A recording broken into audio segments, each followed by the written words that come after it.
Well, welcome to the PDPW Dairy Signal. On behalf of professional dairy producers, we're excited to welcome you back here today, where we're going to be talking all things conservation programs.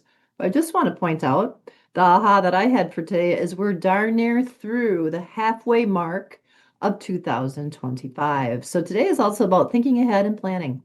Good information that'll help you when you're starting to think about the future of your farm, what you want to do on conservation practices, and where there might be helpful resources. To help you along through that, I want to make sure that we are intentional and take a mindful moment to thank all our partners within the dairy sector that make it possible for professional dairy producers to continue to bring you information, education, and communications. And we thank our national partners for doing that. These are companies that walked hand in hand with professional dairy producers throughout our journey, some of them all the way back to the very, very beginning in 1992 all the way through today. They've seen the best and the worst of dairy, and they've hung in there with professional dairy producers investing and believing in the future of the dairy sector. A partner that we're proud to have is going to be our resource today, our communicator and sharing all things about those conservation practices, and that's Scott Stipetich. And Scott is his official title is the Precision Ag and Conservation Specialist with Pheasants Forever and Quail Forever. Scott, you're come from, I think you hail from way up north in Wisconsin. Well, we have listeners that are literally from coast to coast and from time all over the world. Why don't you share a little bit about yourself and how you got so interested in conservation and what you're doing here with Pheasants and Quail Forever? Yeah, good to be here, Shelly. Once again, I've been able to do a couple of these and always enjoy the conversation. So, looking forward to today because this is my bread and butter of what I work on here and what I've worked on with Pheasants Forever and Quail Forever for the last 10 years. But you're right, I do hail from northern Wisconsin. So we had a dairy farm about 6 miles south of the Great Lake Superior. The dairy farm is no more, but replaced with a herd of beef and bunch of hay and small grains up there that I get up to in the summers at least to help Dad make some hay and whatnot, which keeps me humble. Well, that is humbling. And farming that far north in Wisconsin, for those who are not familiar really with our geography, I almost think that summer must have started on the 4th of July and ended on what, the 12th of July? I mean, how Yeah, long of a growing season do you get in northern Wisconsin? What was it like on a dairy farm back then? yeah. There was not a lot of corn and no soybeans in the rotation, right? I mean, growing 85-day corn can be very difficult up there because of those late springs and early frosts that we get in the fall. So it's a lot of hay, which did our herd well. You know, we were a small herd. You don't see a lot of big herds up there, and it's largely due to resources. Um, but it was a lot of fun too. Uh, I enjoyed my time up there. Um, And where did you study? Where did you get into conservation and what was your career path like? Yeah, so I had to come kind of full circle to get back into the ag. I knew I didn't want to take over the dairy just because there was too much capital that would have needed to be invested in the farm to bring it up to speed. But my other passion was wildlife, and so I pursued a degree in wildlife biology at the University of Wisconsin Stevens Point, and kind of went there and did the very stereotypical like wildlife biologist, right? Chasing deer, grabbing ducks, manipulating habitat. And then it was about 10 years ago that I found this organization, Pheasants Forever, which paired the two, right? So we had wildlife biology, but we were working with private landowners that were mostly farmers in the state of Wisconsin to help them reach habitat goals, profitability goals, and kind of how those conservation practices play into conservation practice picking and kind of where you put those on the farm. And so it kind of put me in this position now that I'm able to help these farmers write plans for their farms.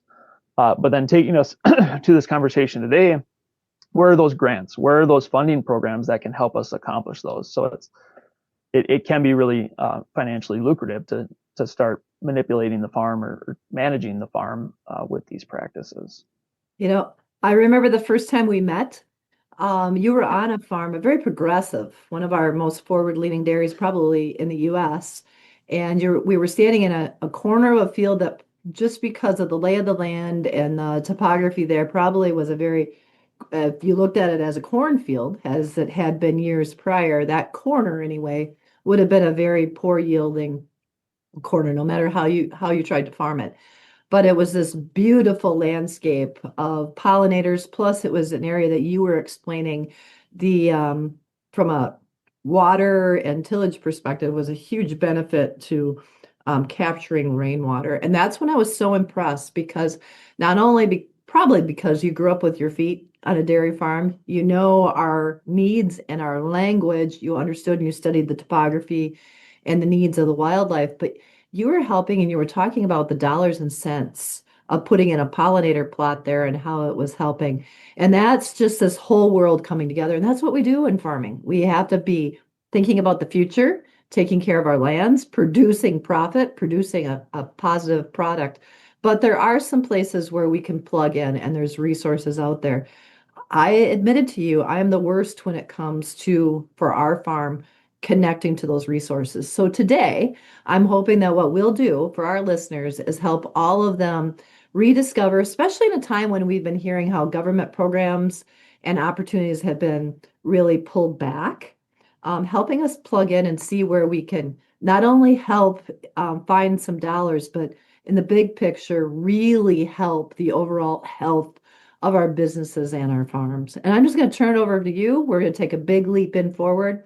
But for our listeners, this guy is still a farm kid. He knows what he's talking about, and he's going to help you find the resources that you may need to take it to the next level.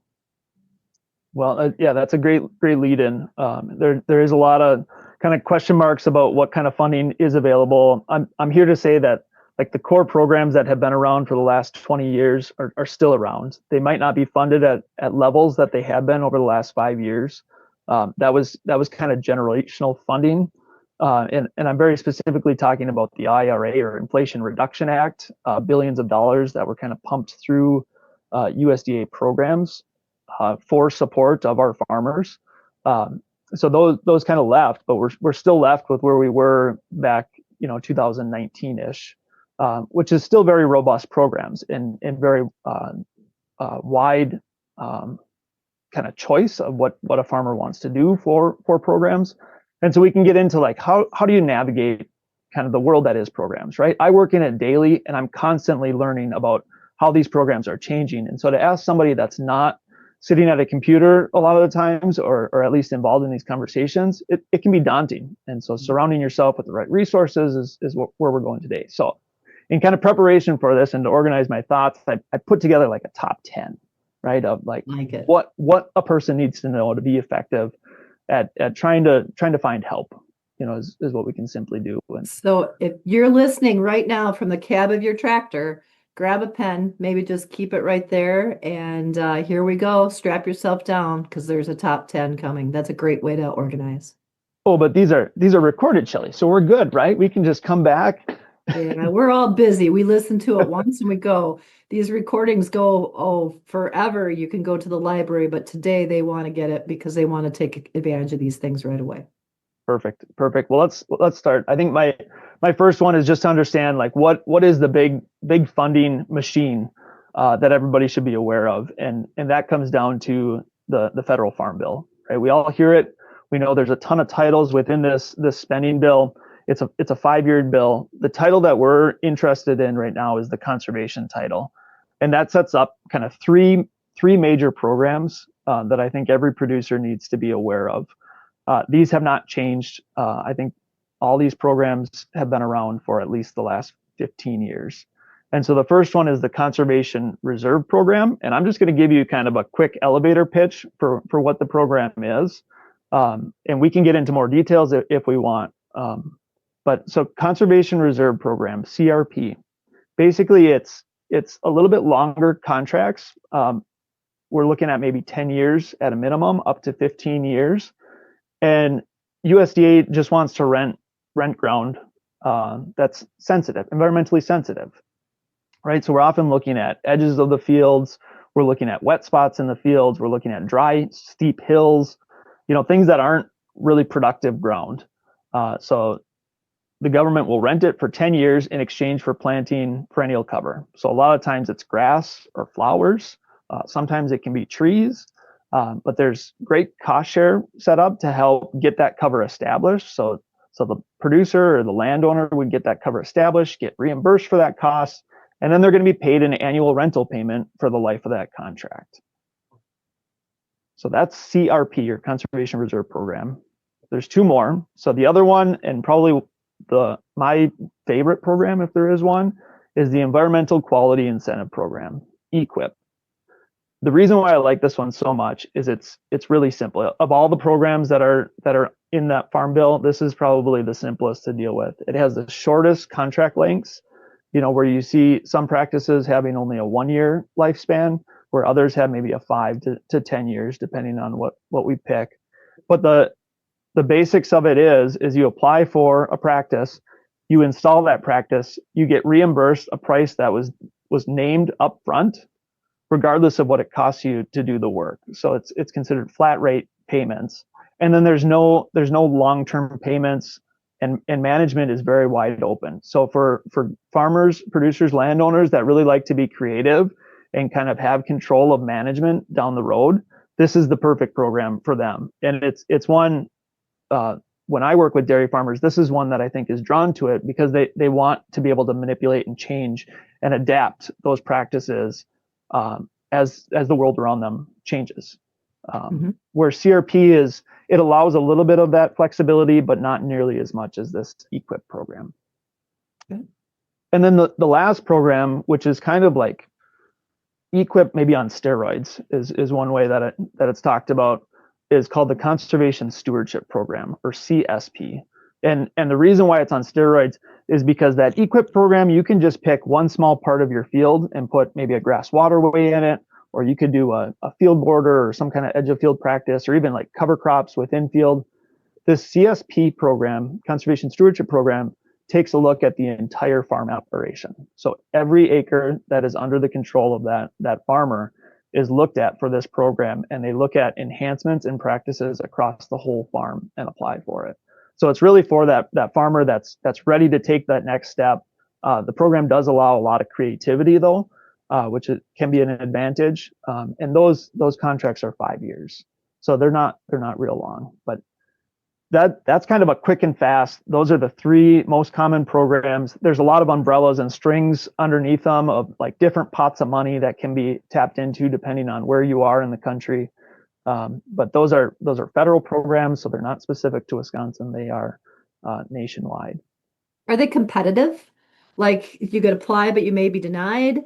Can you apply more than once? I mean, what are some of those? Or maybe you'll get to that as you're going through now. No, let's address that right now, because those are good questions. And the first part is they're all voluntary, right? We're not forcing anybody to enroll in any of these, so it's producer's choice. It does get a little complex because of all the strings that are underneath, like the CRP, Conservation Reserve Program, for example. There's some local pools that you might compete against, but for the most part, you're competing on a nationwide scale, competing against everybody. CSP and EQIP, those are state specific. So each state is going to be allotted a certain amount of money for delivery of practices in that program. But usually there's more applicants than there are money to be spent. Is there a way to get yourself higher on the list? Yeah, and I want to get into some of that here in just a little bit. Awesome. It's also probably important to say that, so USDA, United States Department of Ag, is the big umbrella that all of these programs are rolled out underneath. The 2 players in there, so Farm Service Agency would manage like the CRP, Conservation Reserve Program. The other 2 programs fit under the Natural Resource Conservation Service, NRCS. And the beauty of that, while they're 2 organizations, almost every field office is co-located, right? So one is on one side of the aisle, the other's on the other side of the aisle. So you can talk to both of them. And they're well-versed, or they should be well-versed in each other's programs. So you don't necessarily need to stop at both to get an understanding of what's available currently. That's awesome. Okay, that's number 1. Yeah, so real quick, so I guess it's important to know that funding program because that is the most robust funding out there, right? Okay. There are no other conservation programs that I'm aware of that have the level of funding that the Farm Bill provides for these USDA programs. That's not to say there's not other programs out there, though. When we say that we don't have a new farm bill, that hasn't been addressed yet. Where does Yeah. it leave these? Should Yeah. we be worried? So we should always be worried when they're not putting energy and effort into a new farm bill, in my mind. But typically, what happens is we continue rolling as the last year of the previous farm bill. So Okay. they will continue to fund it at that level, as long as the federal government stays open. Okay. Yeah. Okay. So kind of from there, yeah. So we were going to talk just briefly about some of the other organizations maybe that can provide funding for conservation practices. And I don't know, Shelley, do we need to like step back and maybe just define out what some of these conservation practices are, or do you think there's a good understanding of what I talk about? It's a really I broad topic. just myself, I like for examples and name one, or here might be an example. I think that just levels us all up because, like I said, I'm not very good at farming any of these programs. I want to make sure that I understand them. For the people that are listening, they might be rolling their eyes and thinking they know it inside and out, but we might bring up something they've overlooked. So go ahead, hammer through. Yeah, well, and I'm going to be a little specific to Wisconsin, and I spent time in New York, which had a lot of very similar practices out there. But these might be different in other parts of the country. So take that for what it is. But some of the most common practices that we put under the umbrella that is conservation practices that are applied for and successfully funded here in Wisconsin. Like a big one is reducing tillage and incorporating cover crops into fields. So a lot of those agronomic practices that are looking at improving the resource concerns of like water quality and soil health. That's a really common example. Another one would be like edge of field practices, and I'm thinking here about a 30-foot strip of grass and flowers that's planted along the edge of a tree line, maybe that gets shaded out and doesn't produce a crop really well. Or that example that you said of the farm we were at where we had a bunch of pollinator flowers, right? So it was just a sea of color. That would be another good kind of edge of field practice that we're looking at. So my hardcore farmers that say if it blooms and can't be fed, it has no value. I want you to stop and explain the concept of a pollinator plot specific to somewhere it's either taking up water and on an area that's not a productive part of the field. Obviously, when it's called a pollinator plot, I think we all understand the birds and the bees and the benefits to pollinating our other crops, but also explain how it can help as far as water mobility. And that was the big thing there. They wanted to keep water on their land because they were having a hard time of recharging the aquifer. So Mm-hmm. explain, because that totally blew my mind. It was 40 acres and it Yeah. was gorgeous. It had a lot of benefit, but I would have never thought of that. I would have rolled my eyes too. Yeah. Well, and we should also clarify too, like, and I think you kind of did, like they picked the poorest producing parts of the fields to put into these pollinator plantings. And when we talk about pollinator planting, we're talking about 300, 400 different species just in Wisconsin alone, and as we look across the country, that number goes up. But we're picking very specific species for the site. So on that one, we were looking at water, right? And what species can handle really wet feet. And the beauty of the plants that we picked is that they're going to drive their root systems way down deep into the soil system, right? And we were talking 10, maybe 15 feet at the max. And then you think about all those pores and the biology that's feeding that soil. A healthier soil is going to hold more water, but it's also going to infiltrate more water and kind of keep it in that soil profile.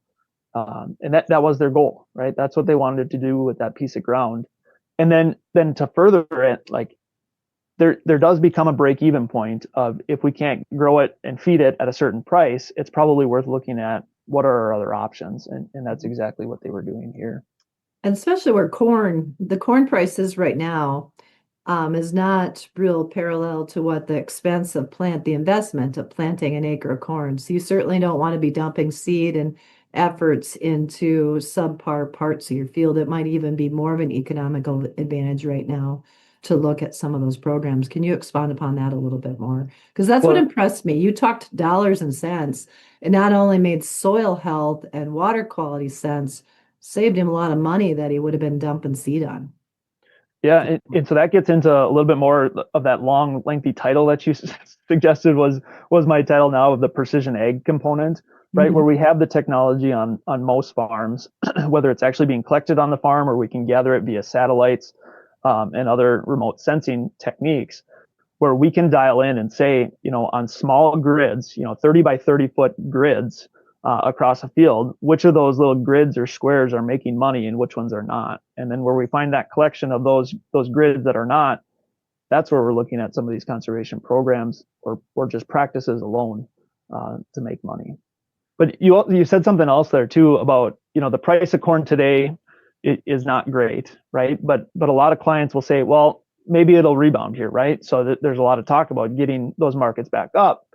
The beautiful thing about all these programs that we're talking about is none of them are perpetual, right? A lot of them have those shorter term contracts. So if we can set some areas aside, for like a pollinator planting, find a better use for them, not a true set aside, but a better use on the farm for them for the next 5 years, and then we can reevaluate what we're doing. I think that's a beautiful program or a beautiful idea. It's just a crop rotation is all it actually is. It literally is a beautiful crop rotation, which got my attention. So I'm going to earmark the value of connecting ideas, resources that we have here. We're talking to Scott today about precision ag practices and also these farm programs.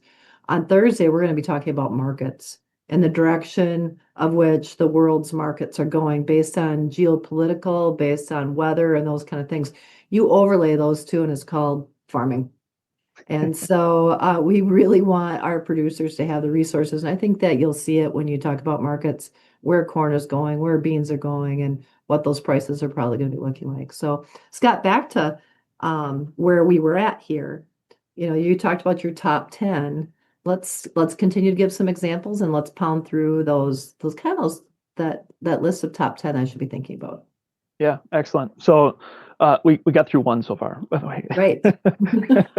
So number 2 was some of those alternative sources to look for funding, right? So we talked about USDA and that Farm Bill being the most robust, but each region, each state, each small local watershed might have very different funding opportunities. And while the funding pool is probably going to be a lot smaller, it might be a lot easier to get access to that if you're aware of it at the local level. Here in Wisconsin, well, actually just another federal program, especially when you want to incorporate wildlife habitat on the farm, is Fish and Wildlife Service. So they have a private lands program that functions very similar to kind of my role, but they have their own budget and their own programs. So there's another source there. Here in Wisconsin, our state Department of Natural Resources has private land staff that offer programs as well. And I can go on and on about, there's different places to go for these, but it's like, well, how do I know if I live in, Wyoming or California, or how do I find these? Mm-hmm. And it's to identify groups like Pheasants Forever, which are oftentimes connected to these USDA partnerships, right? So we're funded because we can do things just a little bit different than our resource cons or our district conservationists that sit at the NRCS level and work beyond there. So it's going into those USDA field offices and asking what other resources are available for programs and whatnot is one of the greatest places to start in my mind. So just kind of moving down the list then, number 3 is just having the awareness that contract length varies really drastically depending on the program and depending on the practice. And we touched on this a little bit about, there's some practices like a cover crop that might only have a 1-year lifespan, right? Where you apply for it, you plant it, you're paid on it, the contract is over. Versus something like a conservation reserve program, CRP, where you plant it, you're paid every year for 10 years, and it expires at the end of that 10 years. And so it's just a good question to ask about what is the length of each of these programs and find one that fits your management style. Awesome. Okay. Number 4. So areas of the farm that are eligible. It's oftentimes a myth that the areas need to be cropped in order to apply for all of these programs, and it's simply not true. There's just different requirements for different programs. So if you have an area that's grass dominated, it's never been hayed, but you think that would probably be a great place. It's always too wet, right? Or it's always too dry and it doesn't grow anything. It's probably just that the plant species that are there are not suited well for that site. And so we can look at a program like EQIP and go in there and evaluate the site and get species growing there that are going to be more beneficial. And I think back to our flower example on the really wet site, right? We can make some of those odd areas around the farm more useful, more beneficial for the entire farm operation, if we get them evaluated. Okay. So kind of like the right thing in the right place at the right time. Yeah. It just like some of those spots that I love pointing out, so our edges of our fields, pivot corners are a big one, that we can struggle to grow crops on, dry hills, wet spots, and other odd areas, especially as equipment size is growing up or is getting larger. And at least in Wisconsin here, a lot of our fields are kind of odd shaped and, can be tricky to farm with some of that bigger equipment. What would it look like to just redefine that edge of the field and do something different with that other area? So just kind of some quick areas to look at. Number 5. So not having to own the land to be eligible for these programs.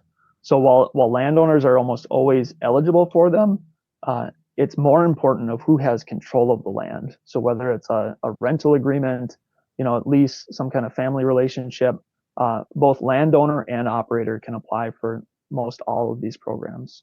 And some programs like the Conservation Stewardship Program, it is more important that you have control and ownership of the farming rights to that through a rental agreement than it is that you own the property. Okay. Number 6. There's a lot of flexibility in these programs. They're constantly changing and constantly looking for new ideas and to stay on or ahead of that curve of agronomic practices and to be trying different things. We just also want to make sure that we're following science, right? And so there's some wiggle room to really be creative and try brand new things. But a lot of times we're looking to replicate, successes that we've had elsewhere. But ideas are always welcome, and we're always constantly looking at kind of what programs are being offered through Farm Bill programs to stay relevant. So short of pitching a tent at FSA and NRCS office, where are resources that can help, and how do people know about these kind of things? Know about the programs or know about like what to even be asking? Both. When you say there's a lot of flexibility, that Yeah. means that, there's rules to follow. I mean, we're working with government programs, so there's going to be a lot of black and white, fill out the form by this deadline, da da da da. Yeah. But when you say a lot of flexibility, that means that there is some elasticity and some ways to maybe rethink it. How do you get these two, both deadlines and all the flexibility? How do you merge that together? And how do you know about that? Who's out there to help you leverage the greatest cost benefit or investment benefit into these programs? Your time. So here's kind of one of the hot tips that I wrote down that I wanted to share before today's time is done, and it's to create a team, right? Just like you do for the agronomy on most of these farms and the dairy herd on most of these farms, you have more than one resources that's involved in helping inform decisions, whether they're bringing resources to the table that are going to make you informed. The same is true for these programs and conservation practices. And it probably starts, or it's easiest, at least in a platform like this, to start with going into that USDA office.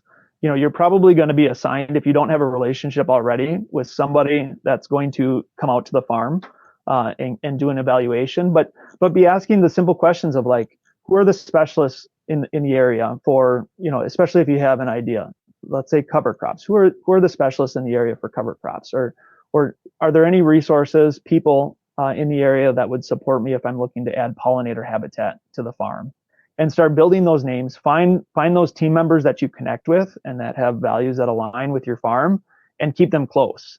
Most all of these staff offer certified technical assistance free of charge because we are, federally involved, and so by paying your taxes, you're paying to have these folks on retainer basically for the farm.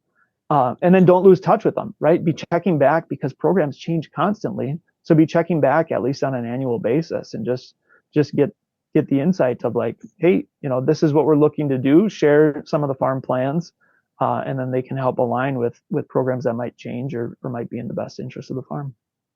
Okay. So a resource not to be afraid of. I mean, bring them in. They're not going to say, hey, dummy, you're doing this wrong. Or is there any tick for tack? Like you might want to do on a A to F scale, you might want to do something that is over here. Do you have to follow A, B, C, D, E before you can do your practice always? Or are there resources that help you methodically work through it? Or is there ways to think outside the box? Are there resources that can do that? Well, and here's where I'll be bluntly honest with you and our listeners here today is that I know that there's farmers sitting in the cab of the tractor that said, I went into the NRCS office or I went into the FSA office and we clashed heads. We did not get along at all. And so the beauty is that it is a network, right? There are a lot of staff out there. And so if you didn't get along with that one person, if your views didn't align with them, seek out a different resource from the same organization or see if there's any partner organizations like a group like Pheasants Forever, that can provide you a different relationship and different perspective on these conservation programs and how they align with your farm. So don't be satisfied if you don't connect. We're not all friends with everybody, and that's fair and that's right in my mind. You have to find the team that you can trust. I think that's the first time I've heard it said that directly. And I just want to ask where you were 25 years ago, because that would have been a great lesson. Awesome. Number Cool. 7. Number 7, we kind of just hammered on it, but the certified technical assistance comes free of charge, right? Like there is endless time and energy that can be spent on the farm as long as it's moving in the right direction, or as long as it's being productive for both sides. So don't be afraid to use these resources time and time again and build those relationships. Number 8. So it's important to know when you're going after programs or practices that most all of these, especially the ones that are established in the Farm Bill, are for new practices or enhancements on old practices. And probably the simplest examples, there's 2 that I can say. So one is, and I've heard a lot of feedback of like, I'm already doing cover crops, so I don't qualify for cover crops through conservation programs. That's a really common one. But the reality is, as long as you're continuing to push the idea of cover crops forward and trying new things with your cover crop adoption, those are things that can be cost shared on through programs. So going from cereal rye, which is a really common cover crop practice here in Wisconsin, to a mix of cereal rye and some legumes, that's where now it's something new and it's enhancement to an old practice that can qualify for funding. And the other example would be kind of going back to that, maybe that grassy area, that never produced a lot, and you want to enhance that with flowers for more pollinator resources. Again, the grass cover is already there. We're going to enhance it. So it's not necessarily a new practice, but an enhancement on an existing one. So a lot of people don't recognize that enhancement it's not a loophole, but for lack of better words, it's a loophole in the system that can qualify those areas for programs. Overlooked opportunity. So how far ahead do they have to think? Let's take the cover crop one as an example. I mean, for those that might be aerial seeding into standing beans and corn, and they've been doing rye, and now we're into June, and that's a practice that probably is happening in August. Is it too late to apply for this year? They need to think about next year, or is it more lead time than that? Yeah, that's been a really, really big challenge of just being timely with programs. So one of the issues with the federal farm bill, it's very robust. It does take time to roll out that amount of money. And so if you're going after that, I would say you need to be in ahead 12 months to when you actually want to apply the practice. Okay. But that's where some of the efficiencies of these local funding sources have come in and really provided lift and support for that type of grower. So that's the state by state special specifics, like with EQIP and ESP that you're referring to? Yeah. And you would hope, or I would hope, at least the way it functions here in Wisconsin is once you build that team of resource professionals, they're going to be aware of those other funding mechanisms, because oftentimes when we don't get projects funded through these farm bills, we still want those practices. Like we still have time invested in those practices. We have time invested in that farm. We want to see them succeed. And so we make ourselves aware of all those other funding mechanisms and can quickly match, practices with programs. So from your side, if a state is allocated dollars or a region is allocated dollars, and those dollars aren't leveraged, those dollars go back, correct? They're lost. Yeah. So Yeah. it's to also our local resources benefit that want to see those practices in place. They want farmers to be pulled through to use them. Is that an accurate statement? Yeah. That's a Yeah. good And motivation. what happens, so if another state doesn't use their dollars, oftentimes they're going to look at another state and say, who's got practices and projects ready to go? And so it does just kind of get moved around the country. But yeah, selfishly, I want all that money to come sweeping into Wisconsin so we can change this landscape fast. Okay, roll up your sleeves, brothers and sisters in other states. Let's be competitive and fight for a better tomorrow. Number 9. Number 9. So you stole the words right out of my mouth. It was that be thinking 1 year in advance for practice deployment when you want to go through federal farm bills programs. And that's even true this year where the Farm Bureau's the farm program is delayed, or are we gonna have to think 18 months ahead? That's a good question. It's a little unknown as of right now. I would say because of this is my glass ball prediction, right? Mhm. So don't hold me to this. But Okay. the lack of development of a farm bill, I don't see it getting rolled out by October 1, which is the start of the federal fiscal year. So I would assume we're going to see at least one more year in Farm Bill 18 for conservation programs. Okay. We could see a headline tomorrow that changes that, but as of today, that's kind of where we're sitting. And I wouldn't, there's no reason to hesitate going in and putting an application in if there's a project that you want to do because of that, unknown area. Yep, absolutely. Okay. Drum roll. Number 10. Yeah, and these were in no priority area. Unfortunately, I should have left the real banger for the end, but That's okay. Basically, so it's going to kind of pair on a couple of the other ones that I already mentioned, but build that team and then connect with that team annually because practices are constantly changing. And my examples here are in Wisconsin. Like we have some that we're rolling out that include fencing and grazing croplands for like cover crops and whatnot, which has not been a common practice or not been supported here in Wisconsin since I've been here. Virtual fence, getting cattle out on some of these odd areas with those big solar like dog fence type things. Mm-hmm. That's one that's starting to be adopted and put through programs. Full season cover crops, cutting back the edge of our woods along crop fields to build kind of young growth for wildlife while also improving crop field success. Those are just a couple that have been adopted within the last year or two. And when I bring those up to new producers or producers that have worked with USDA, they're unaware of them, right? There's not great press releases that go out that share this information. So unless you built that team, you're going to be kind of in the dark on a lot of those. So Scott, I'm really partial because I've had the opportunity. I mean, I didn't know you until I was, like I said, standing in that pollinator plot, but with professional dairy producers, we've gotten to know and we've worked with you as a resource. Do you have colleagues across the country? I mean, can we multiply Scott Stipetich? I mean, it's been such a beneficial knowledge base for our Wisconsin producers. Is this a position that is across the country? Or is this, how many Scots are there out there? There is only one, Shelley.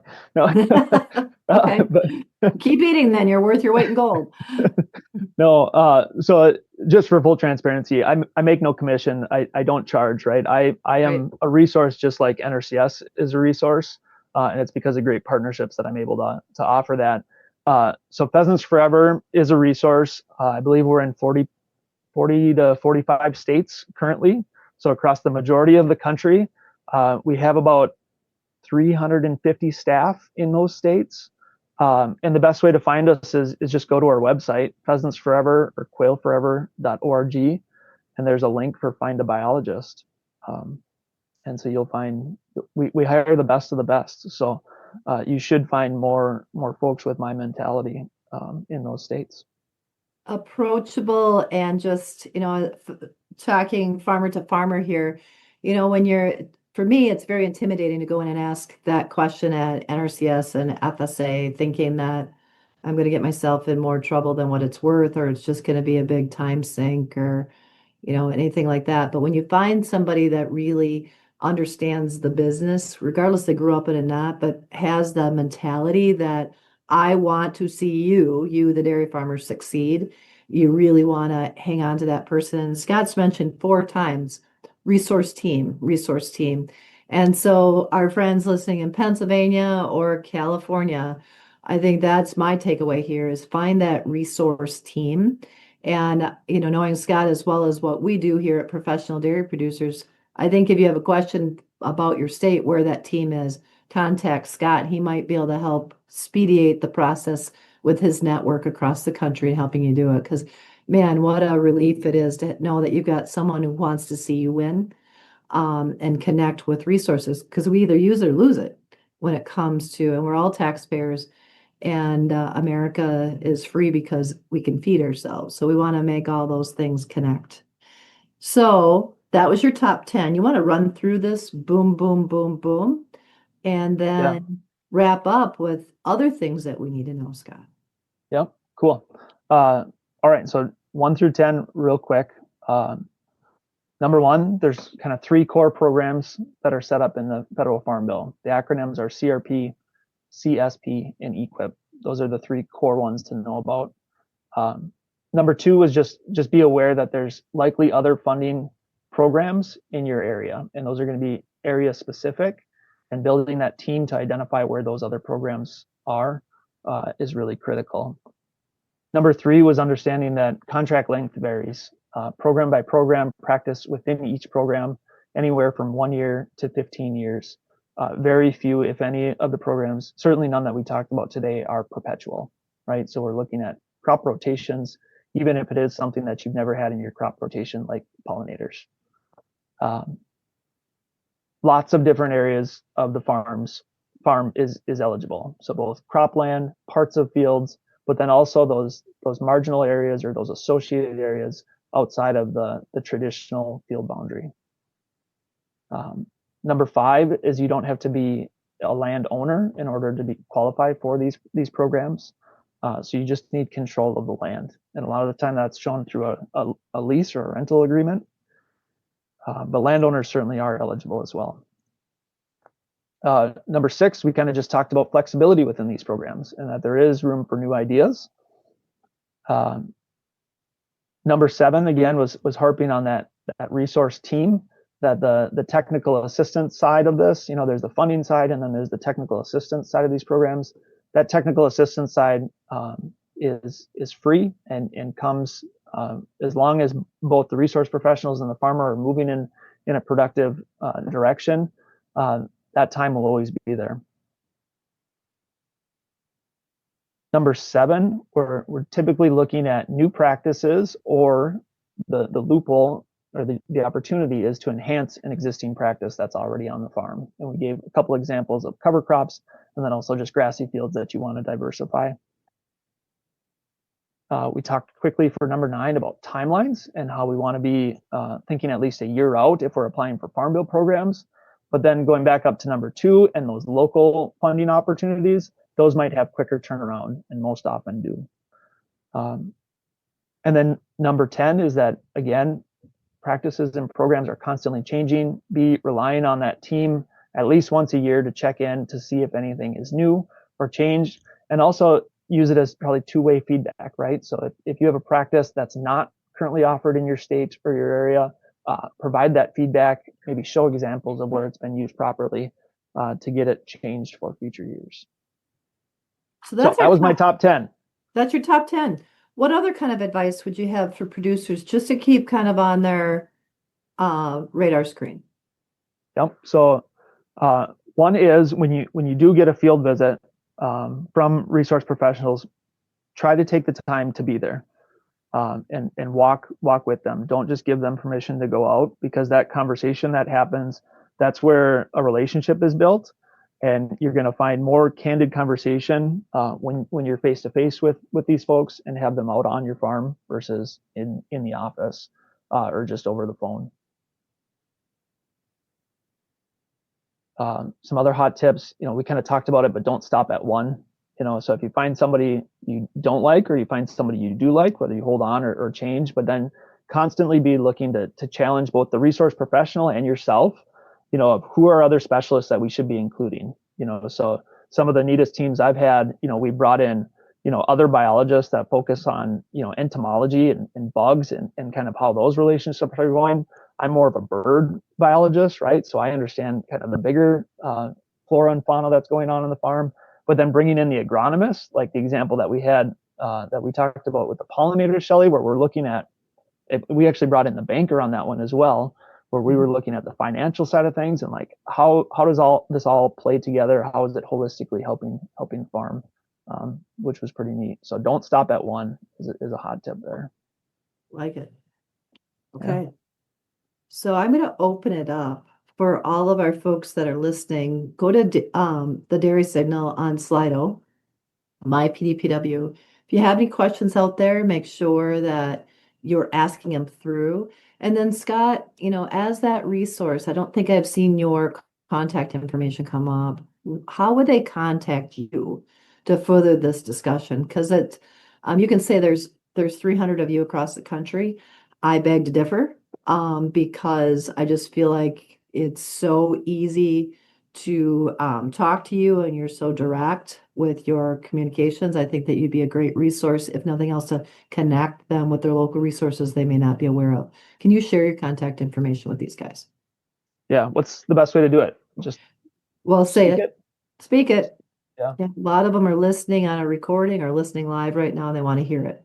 Yeah. So phone number first, and this is my personal phone, so don't call me too late. I'm on Central Standard Time. I do got little kids at home. But 715-209-4846. Again, 715-209-4846. That's my direct line. Or I can be emailed, or so you can call me or text me at that number. And then email is going to be my name, or the first letter of my first name, S, and then my last name, Stipetich, STIPETICH, at pheasantsforever.org. Nice long one.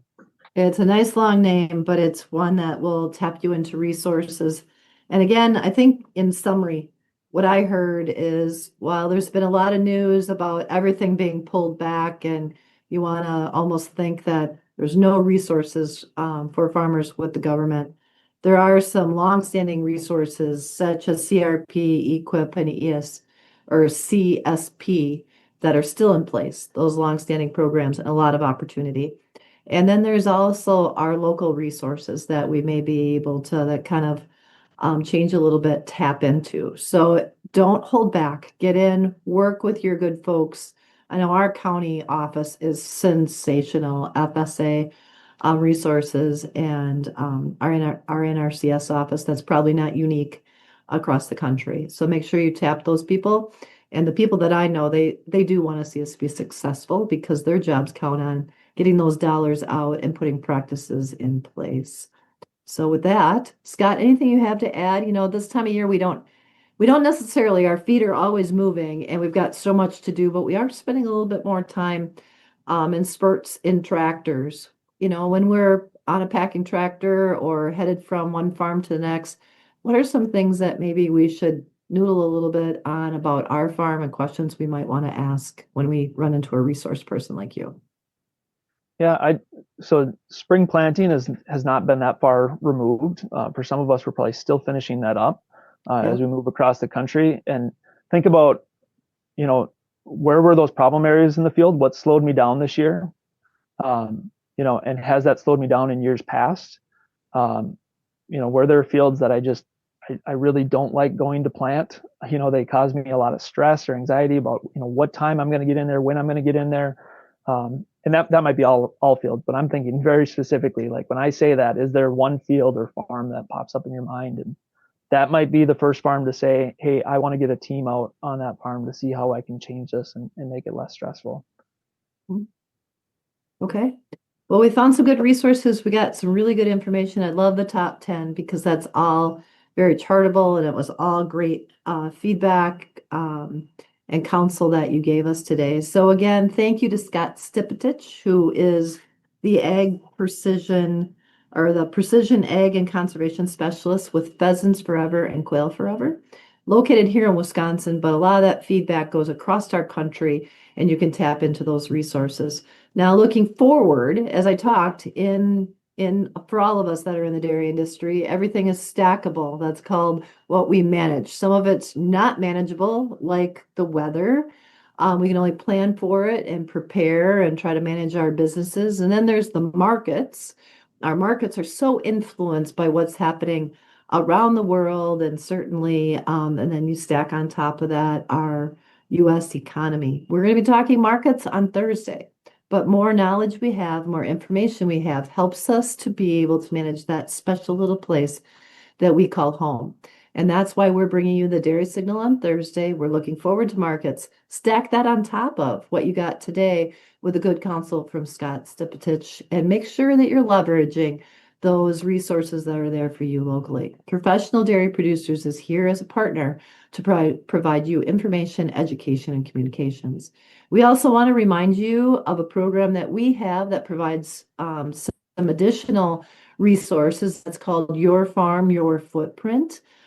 Tier 1 allows dairy farmers anywhere, regardless if you're a member of Professional Dairy Producers or not, to tap in resources that can help you figure out what your carbon emissions and footprint is for your dairy. And we think that is very important. It's something that's coming down the pike that'll help you lean forward, be more proactive and prepared as down the road your markets and where your marketing partner, specifically when your milk and meat goes, information that you might find to be very beneficial in making decisions that will benefit the future of your business. Contact Professional Dairy Producers if you want more information.